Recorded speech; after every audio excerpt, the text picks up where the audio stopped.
नंदिनी,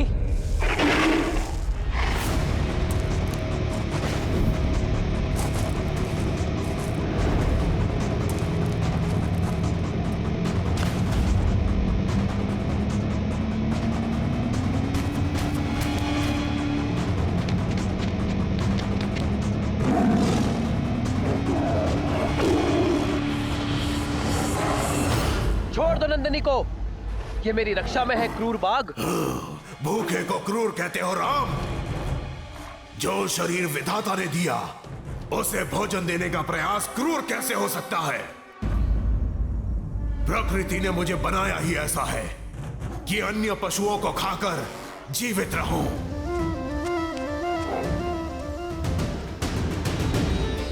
मैं अपने गुरु और मां कामधेनु के प्रति उत्तरदायी हूं।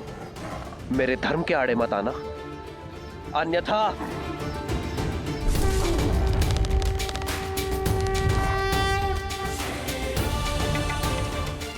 और मेरा धर्म इस वन पर शासन करना है।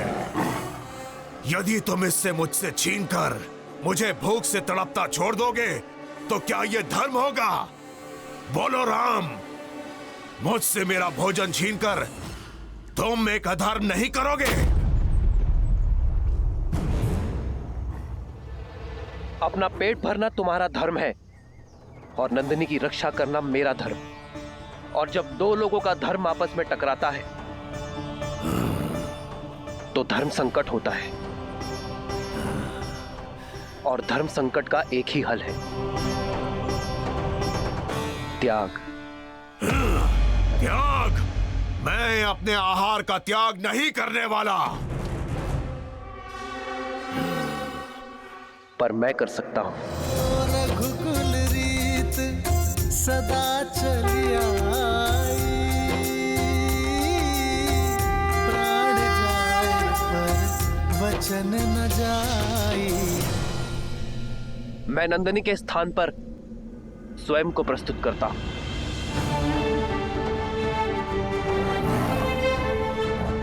नंदिनी को मुक्त कर दो और मुझे अपना आहार बना लो। तुम्हें भोजन मिलेगा और मेरे कुल की प्रतिष्ठा भी बनी रहेगी। एक गाय के लिए अपने प्राणों की आहुति दोगे? मूर्ख मत बनो। चारों ओर देखो, कोई नहीं यहाँ। किसी ने हमारी बात नहीं सुनी। यदि तुमने कहा बाघ ने नंदिनी का आखेट किया तो कोई भी तुम्हें दोष नहीं देगा। दुर्घटनाएं घटती हैं। सत्य कहा। कोई नहीं है यहां, कोई नहीं देख रहा है हमें। यदि सबको सूचना मिलती है कि एक बाघ ने राम को खा लिया तो कोई तुम्हें दोष नहीं देगा। दुर्घटनाएं घटती हैं, कोई नहीं देख रहा है, इसलिए मैं अपने कर्तव्य छोड़ने का पाप नहीं कर सकता, क्योंकि अपने कर्तव्य के लिए त्याग से अधिक शुभ और कुछ नहीं।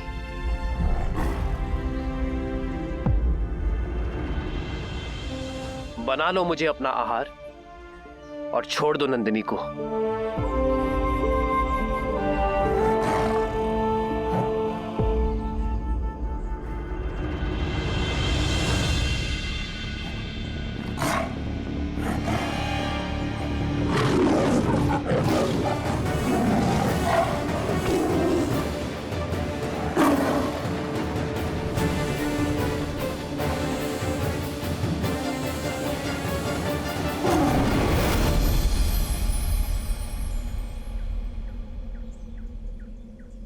राम, नंदिनी सुरक्षित है और तुम्हारा धर्म भी। तुमसे पहले तुम्हारे पूर्वज महाराज दिलीप के सामने भी ऐसी ही परिस्थिति आई थी। उन्होंने भी वही किया जो आज तुमने किया। ये कामधेनु की ली गई परीक्षा थी, उसमें तुम सफल हुए। परीक्षा? हाँ, परीक्षा। धर्म और अधर्म का ज्ञान होने पर चयन करना सरल होता है राम, किंतु कई बार उचित और अनुचित के बीच में एक हल्की सी धुंधली रेखा होती है, जो आज तुम्हारे साथ हुआ। और कई बार व्यक्ति लोभी हो जाता है, अधर्म अपना लेता है, करुणा को त्याग देता है, परंतु तुमने करुणा का साथ नहीं छोड़ा। मैं तुमसे बहुत प्रसन्न हो रहा। मैं आजीवन आपकी सीख स्मरण रखूंगा आचार्य। धर्म, करुणा, सत्य और त्याग भाव, ये मेरे जीवन के स्तंभ होंगे। मैं आजीवन काम, क्रोध, मोह, लोभ, अहंकार और ईर्ष्या को पराजित करने के लिए युद्ध करता रहूंगा।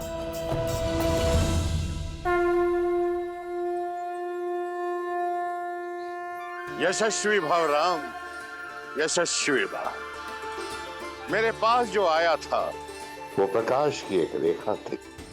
मुझे गर्व है राम कि मैं धर्म का सूरज अयोध्या भेज रहा हूं। जहां नारायण नर के रूप में भविष्य की यात्रा के लिए सज्ज हो रहे थे, वहीं रावण स्वयं को नर से सुरक्षित करने के लिए यमलोक की ओर बढ़ रहा था।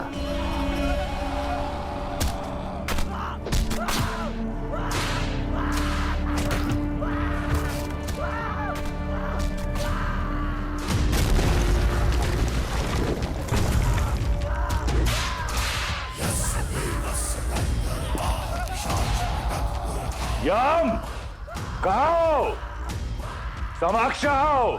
मृत्यु के द्वार पे खड़े होकर मृत्यु को पुकारने वाले दुष्ट कौन हो तुम? महाकाल का एक भक्त, काल के देव का काल।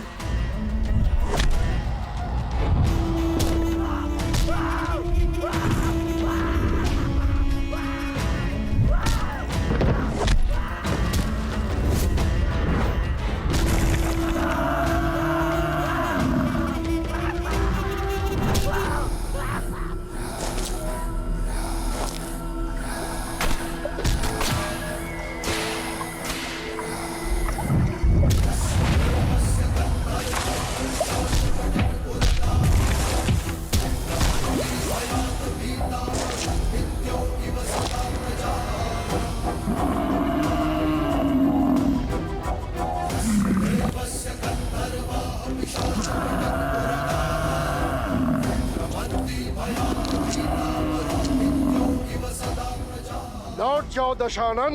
आ गए हम। मुझे लगा था कुबेर की भांति भाग जाओगे। यक्ष और यम में यही अंतर है।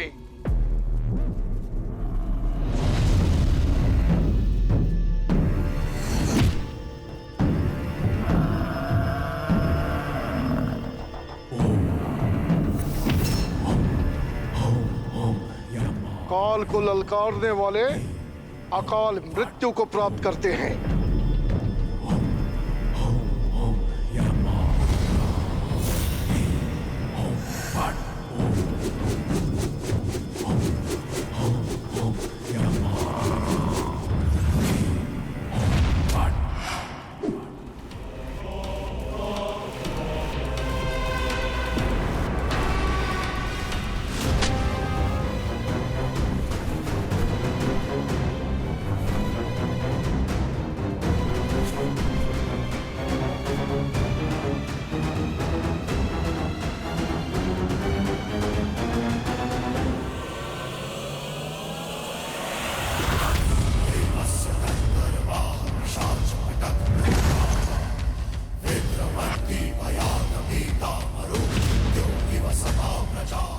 और महाकाल का वो भक्त जिसे स्वयं महादेव का आशीर्वाद प्राप्त हो, उससे काल को भयभीत होना चाहिए।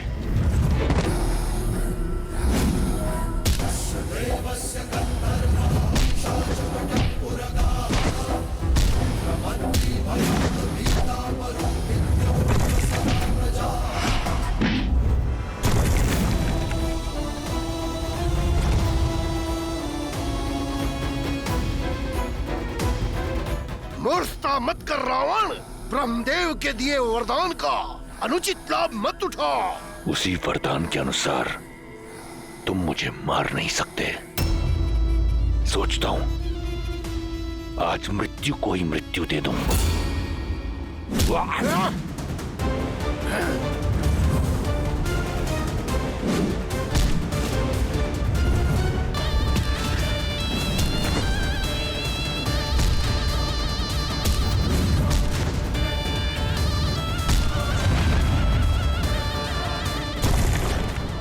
यम, सावधान।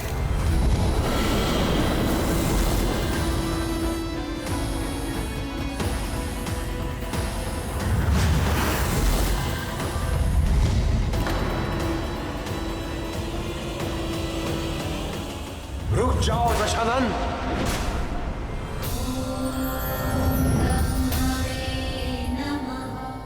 आप धर्मराज है यम, भूल गए इसकी मृत्यु आपके हाथों नहीं है। और रावण तुम मृत्यु को नहीं मार सकते, फिर भी यहां आए, चाहते क्या हो? बस इतना। मैं सबसे अभय हूं, परंतु नर से नहीं। वही अभय लेने आया हूं, अमृत। अमृत? अमृत नहीं मिल सकता।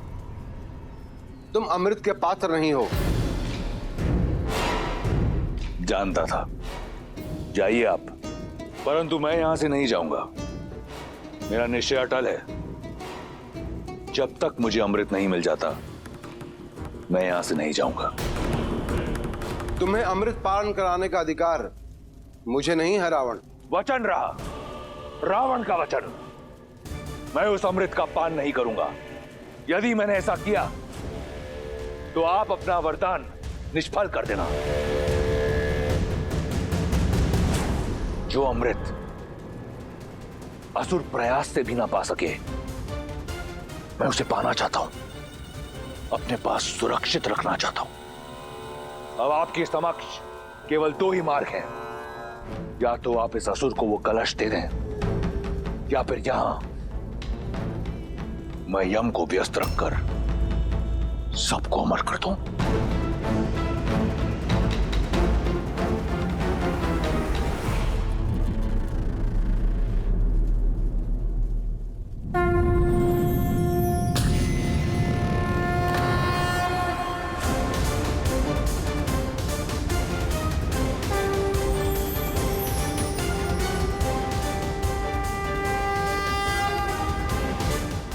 उत्तम,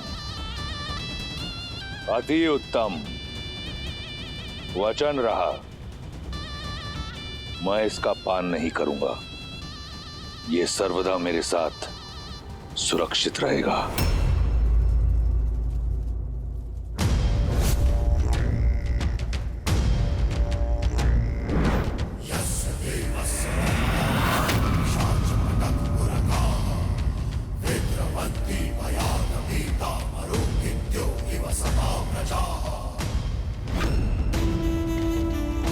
नर का अभय नहीं दिया था ना ब्रह्मदेव?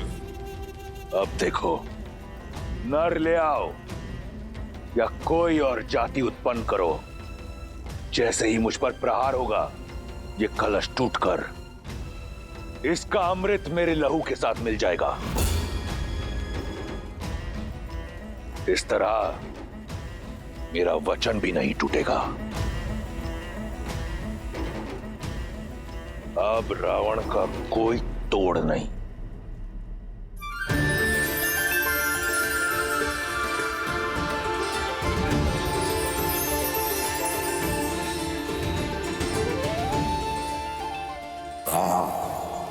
आकाश में घुलता यह हरा रंग इस बात का प्रतीक है कि राजकुमार गुरुकुल से अयोध्या के लिए प्रस्थान कर चुके हैं। श्री रामचंद्र की जय, श्री रामचंद्र की जय, श्री रामचंद्र की जय, श्री रामचंद्र की जय, श्री रामचंद्र।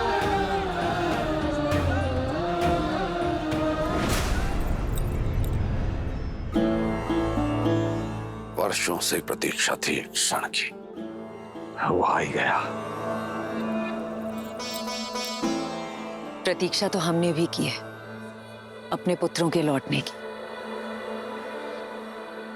और अपने पति के मुख पर प्रसन्नता और उत्साह देखने की। 9 वर्ष आपकी आंखें यहां नहीं थी, इसलिए आप ठीक से सोई नहीं ना महाराज। बस मेरा राम आ जाए और आकर सीधा मेरी भुजाओं में समा जाए। महाराज, आपके पुत्र बड़े हो गए हैं, आपकी गोद में नहीं समाने वाले।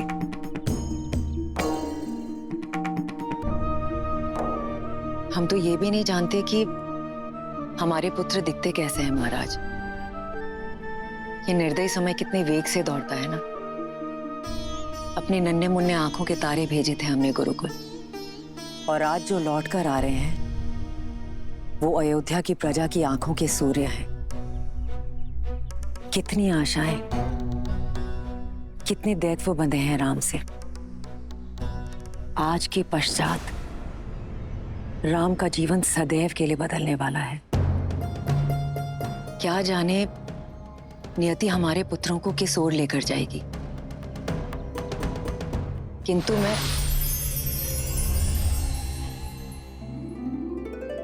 महाराज, इस रंग का क्या अर्थ है? इसका अर्थ है राम सरयू पार करने के लिए नौका में बैठ चुका है और कुछ ही समय बाद अयोध्या के तट पर होगा। महाराज, मैं कौशल्या दीदी और सुमित्रा को बुलाकर लाती हूँ।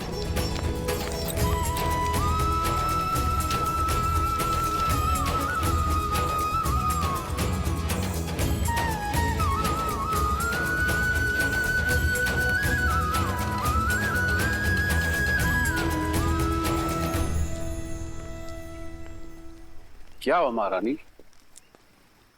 ऐसा क्यों प्रतीत हो रहा है कि आप किसी बात को लेकर चिंतित हैं? देवी गार्गी ने जो कहा वो सुनने के बाद एक माँ चिंतित कैसे ना हो महाराज। आप देवी गार्गी की कही हुई बात को इतनी गंभीरता से क्यों ले रही है महारानी सुनैना? हो सकता है उन्होंने जो कुछ कहा हो हंसी ठिठुल्ली में कहा। हाँ, पर उन्होंने जो भी कहा सच ही तो कहा है ना महाराज। और वो बात कहीं ना कहीं मेरे मन में अटक गई है। क्या सीता के लिए योग्य वर मिल पाएगा? अवश्य मिले। ऐसे क्यों कह रही हैं आप? हमारी पुत्री तो असाधारण है। इसी बात की तो चिंता है महाराज कि हमारी पुत्री असाधारण है। नदी कितनी भी बेगवती क्यों ना हो, यदि उसे उचित मार्ग ना मिले तो वो सागर तक ना पहुंचकर बीच में ही कहीं खो जाती है। हमें सीता के लिए उचित वर ढूंढना प्रारंभ कर देना चाहिए महाराज। किंतु उससे पूर्व हमारे लिए यह जानना आवश्यक है कि विवाह के लिए तुम्हारे माता पिता को तो अवश्य तुम्हारी विवाह की चिंता हो रही होगी। विवाह योग्य जो हो गई हो तुम। विवाह के विषय में मैंने सोचा नहीं है माता गार्गी, पर यदि कन्या आत्मनिर्भर हो, सबल और योग्य हो, तो क्या उसे सच में विवाह नहीं करना चाहिए? यदि हम संसार के दृष्टिकोण को छोड़ दें, तो मेरे विचार से अगर एक व्यक्ति को ज्ञान प्राप्त करना है, स्वयं का विकास करना है और संसार के निर्माण में श्रेष्ठ कदम उठाने हैं, तो उसका ब्रह्मचारिणी रहना ही सर्वश्रेष्ठ है। अच्छा माता, तो फिर संसार रचने वाले ब्रह्मा अविवाहित नहीं है? वो देव हैं। मैं मनुष्यों की बात कर रही हूँ सीता। मनुष्य का प्रेम दूर से तो एक सुंदर पुष्प की तरह दिखता है, लेकिन निकट जाने पर वो कांटे की तरह चुभ जाता है। विवाह एक बेड़ी है, विशेषकर स्त्रियों के लिए। क्या तुम अपना अस्तित्व भूलकर किसी की दास्ता स्वीकार करने के लिए सज्ज हो? क्या तुम ऐसा जीवन जीने के लिए सज्ज हो जिसमें तुम्हारे सपने तो चूर चूर हो जाएंगे, किंतु तुम्हारे पति का सपना तुम्हारे जीवन का सत्य होगा। उसकी इच्छा तुम्हारी इच्छा होगी।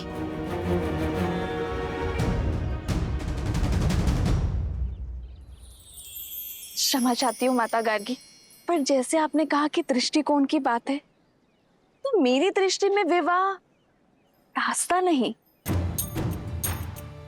आस्था है, एक ऐसा संबंध जहां दोनों को एक दूसरे के लिए सम्मान हो,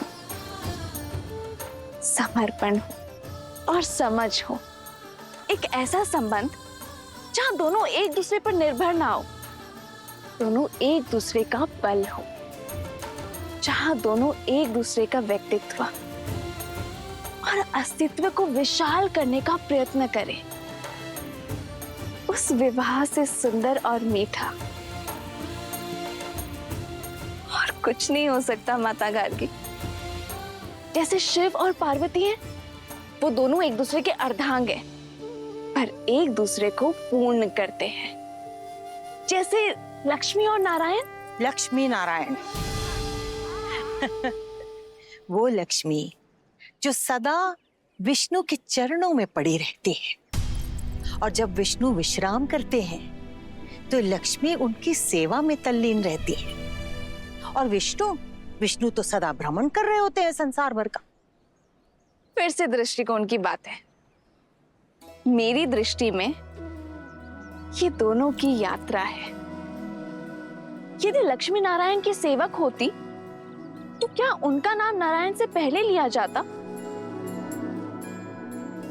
लक्ष्मी का नारायण के चरणों में होना उनकी सेवक का नहीं, विष्णु को जगाने का प्रतीक है। लक्ष्मी विष्णु को प्रेरणा देती है कि जागो और अपना कर्तव्य करो। वो विष्णु से अपने साथ का त्याग करती है ताकि विष्णु अपना अवतार लेकर संसार के प्रति अपना कर्तव्य निभाए।